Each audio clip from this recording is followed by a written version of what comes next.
नमस्कार दोस्तों, स्वागत है आप सभी का पाथफाइंडर पर। दोस्तों, हाल ही में हमारी ministry of labour and employment के द्वारा एक बहुत ही इंपॉर्टेंट पोर्टल को अनाउंस किया गया है, जिस पोर्टल का नाम है ई श्रम पोर्टल।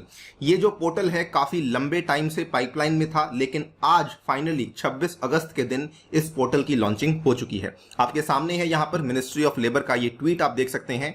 ई श्रम portal national database of unorganised workers will facilitate the better implementation of various social security schemes for the welfare of all the unorganized workers of the country।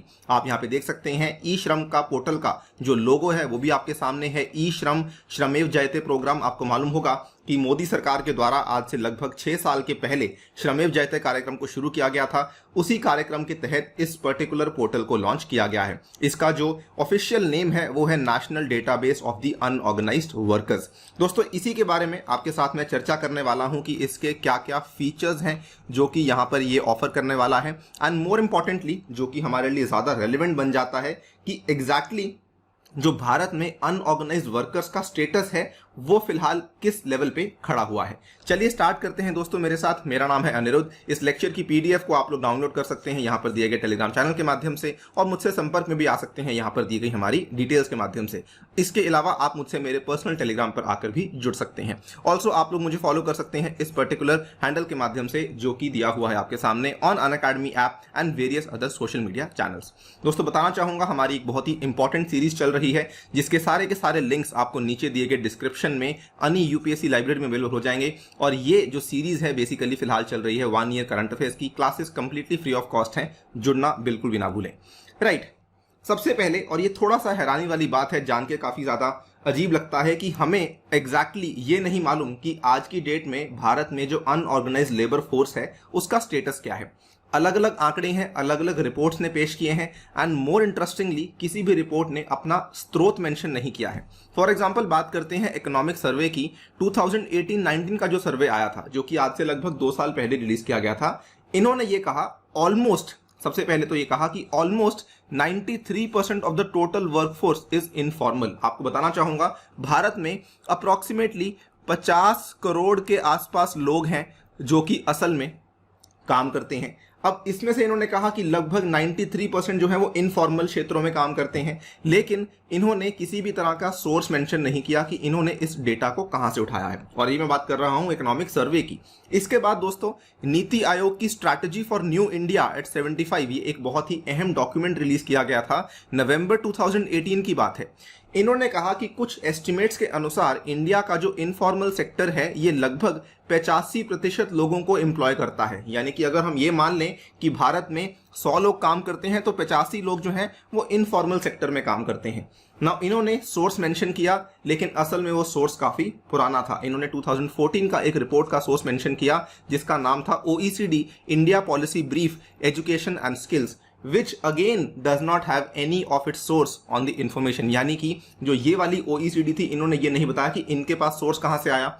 इसके बाद अगर आप देखें, एक बहुत ही इंपॉर्टेंट कमीशन है भारत का, नेशनल स्टैटिस्टिकल कमीशन। इन्होंने एक रिपोर्ट में बताया, report of the committee on the unorganised sector statistics, जो कि 2012 में सामने आई थी। इन्होंने इतना बोल दिया कि भारत में इनफॉर्मल वर्कफोर्स का जो शेयर है वो मोर देन 90% है। एग्जैक्ट आंकड़ा बेसिकली किसी के पास अवेलेबल नहीं है। अगेन, इन्होंने भी किसी प्रकार के सोर्स का जिक्र यहां पर नहीं किया था। दोस्तों, सबसे इंटरेस्टिंग अगर आप देखें, जो हमारा NSSO है, नेशनल सैंपल सर्वे ऑर्गेनाइजेशन, इन्होंने एक रिपोर्ट पेश करी थी। 2011-12 की बात है, जब इन्होंने डेटा बताया था 2009-10 का। इन्होंने बताया कि ऑर्गेनाइज सेक्टर में अप्रोक्सीमेटली 6% लोग काम करते हैं और अनऑर्गेनाइज सेक्टर में अप्रोक्सीमेटली 437 मिलियन लोग काम करते हैं। उस टाइम पे भारत का जो टोटल आंकड़ा था वर्कफोर्स का, it was somewhere around 460 million, यानी कि 46 करोड़ के आसपास का आंकड़ा था।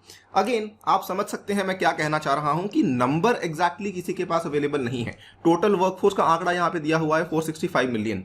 और सबसे बड़ी प्रॉब्लम असल में यही आती है कि जब आपके पास ये नहीं मालूम कि कितने लोग आपकी वर्कफोर्स में हैं, तो आप किस तरह से स्कीम्स को लागू करेंगे, किस तरह से आप कानून को लागू करेंगे, ये सबसे बड़ी दिक्कत आती है। हाँ, ये सारी की सारी रिपोर्ट्स ने एटलीस्ट इतना जरूर बताया कि हमारे अनऑर्गेनाइज सेक्टर में कौन से सेक्टर्स आते हैं। फॉर एग्जांपल एग्रीकल्चर आता है, फॉर एग्जांपल कंस्ट्रक्शन का सेक्टर आता है, फॉर एग्जांपल मैन्युफैक्चरिंग और सर्विसेज का सेक्टर आता है।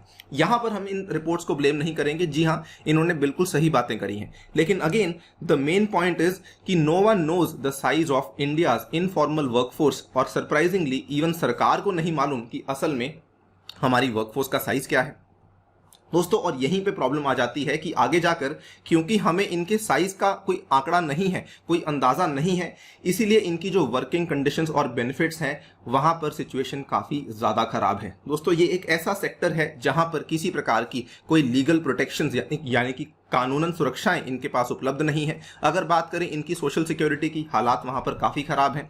अगर बात करें जो latest periodic labour force survey आया था, इसने यहां पर क्या कहा था कि जितने भी लोग यहां पर काम कर रहे हैं नॉन एग्रीकल्चर सेक्टर में, यानी कि इनफॉर्मल सेक्टर के अंदर, एग्रीकल्चर को छोड़ दें अगर, तो यानी कि कंस्ट्रक्शन हुआ, डोमेस्टिक हेल्प हुआ या फिर मैन्युफैक्चरिंग वगैरह हुआ, इनमें जो लोग काम कर रहे हैं इसमें 71% के आसपास लोग ऐसे हैं जिनका जो जॉब कॉन्ट्रैक्ट है ये रिटर्न नहीं होता। लगभग 54% लोग ऐसे हैं जो कि पेड लीव के लिए एलिजिबल नहीं है, और लगभग 49% लोग ऐसे हैं जिनके पास किसी प्रकार का सोशल सिक्योरिटी बेनिफिट यहां पर अवेलेबल नहीं है। Again you can just see कि because of the lack of numbers जो इम्पैक्ट और आउटकम हमें देखने को मिलता है वो ये है कि इनके वर्किंग कंडीशंस और बेनिफिट्स काफी ज्यादा खराब हैं। अगर बात करें इनकी जो वेजेस हैं, इनकी जो पगार है, सिचुएशन वहां पर भी काफी ज्यादा खराब चल रही है। मिनिमम वेजेस एक्ट जो है उसको सरकार लेकर तो आई थी 1948 में, लेकिन उसकी इफेक्टिव इंप्लीमेंटेशन नहीं हो रही है in most parts of the country. यहां पर भी अगेन मैं काफी सारे एग्जांपल्स दे सकता हूं, लेकिन दोस्तों हमारा जो मेन फोकस है इस वीडियो का वो बेसिकली ये बताना है कि जो नया मंच, जो नया पोर्टल लॉन्च किया गया है वो कहीं ना कहीं इस चीज को इंश्योर करेगा कि सबसे पहले तो जो आंकड़ा है वो हमें मालूम हो कि भारत में आंकड़ा क्या है, उसके बाद हम आगे के काम कर पाएंगे।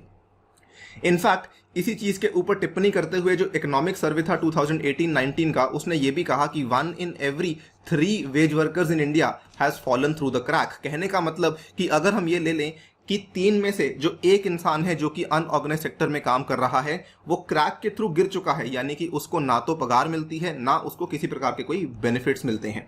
इनफैक्ट कई सारे और भी अन्य यहाँ पर लोग हैं और एक्सपर्ट्स हैं, थिंक टैंक्स हैं जो कि इसके ऊपर टिप्पणी करते रहते हैं। प्रेसिडेंट ऑफ द भारतीय मजदूर संघ CK सजनी नारायण, इन्होंने यहाँ पे क्या कहा कि it is a shameful affair, they get no leave, no safety equipment, no medical facility और family welfare support and there is no limit to their working hours, their wages are also very low. इसी के बाद इन्होंने कहा कि unorganised worker social security act लागू तो कर दिया गया, लेकिन ये क्या गारंटी है कि उसके लागू करने के बाद जो इसके फायदे हैं वो सभी तक पहुंच रहे हैं। केवल 5 से 6% लोग हैं जो कि असल में इसके तहत दिए गए फायदों का जो लाभ है उठा पा रहे हैं।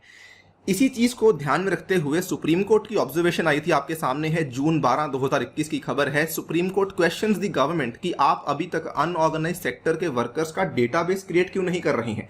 इन्होंने यहां पर 2-3 ऑब्जर्वेशंस करी थी। नंबर 1 ऑब्जर्वेशन आपके सामने पेश कर रहा हूं।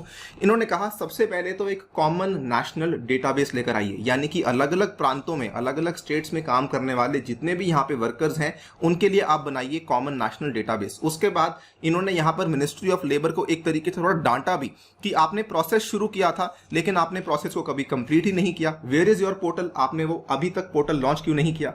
इसके बाद बात चल रही थी कोविड-19 से जो प्रभावित माइग्रेंट वर्कर्स हैं। इन्होंने ये भी कहा कि हमारी आपसे ये भी आग्रह है कि जो स्टेट्स और यूनियन टेरिटरीज हैं वो जितने भी माइग्रेंट लेबर्स वापस अपनी स्टेट्स में आ रहे हैं उनका रिकॉर्ड रखा जाए और उनके स्किल्स के बारे में भी डिटेल्स आपको शामिल करवानी होंगी। एंड फाइनली उन्होंने ये कहा कि जब आपके पास ये रिकॉर्ड होगा तभी जाकर आप ये सुपरविजन कर पाएंगे कि whether the benefits of the welfare schemes are actually reaching the beneficiaries और नॉट। ये सारी की सारी चीजें एक तरीके से जुडिशरी के द्वारा करी गई थी, जो कि हम सीधा सीधा कह सकते हैं कि जुडिशियल एक्टिविज्म का एक काफी अच्छा एग्जाम्पल भी है। और इसी चीज को ध्यान में रखते हुए अब फाइनली 26 अगस्त को ये वाला ई श्रम पोर्टल है जो कि आपके सामने लॉन्च हो चुका है।